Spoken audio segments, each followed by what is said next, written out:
ঈশ্বরের আপন দেশ ভারতের দক্ষিণ পশ্চিম কোণে অবস্থিত কেরল রাজ্যকে সারা বিশ্বে ঈশ্বরের আপন দেশ নামে ডাকা হয়। কিন্তু কেন এই বিশেষণ?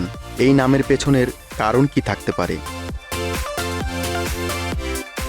কেরলের প্রাকৃতিক সৌন্দর্য সত্যিই মনোমুগ্ধকর। এখানে রয়েছে সবুজে মোড়া পাহাড়, ঘন বনভূমি আর সমুদ্রের সাথে মিলিত অসংখ্য ব্যাকওয়াটার। স্থানীয় মানুষদের মতে এই অপরূপ প্রাকৃতিক পরিবেশকে দেখে সত্যিই মনে হয় যেন ঈশ্বর নিজ হাতে এই রাজ্যকে গড়ে তুলেছেন। তাই কেরলকে ঈশ্বরের আপন দেশ বলে ডাকা হয়।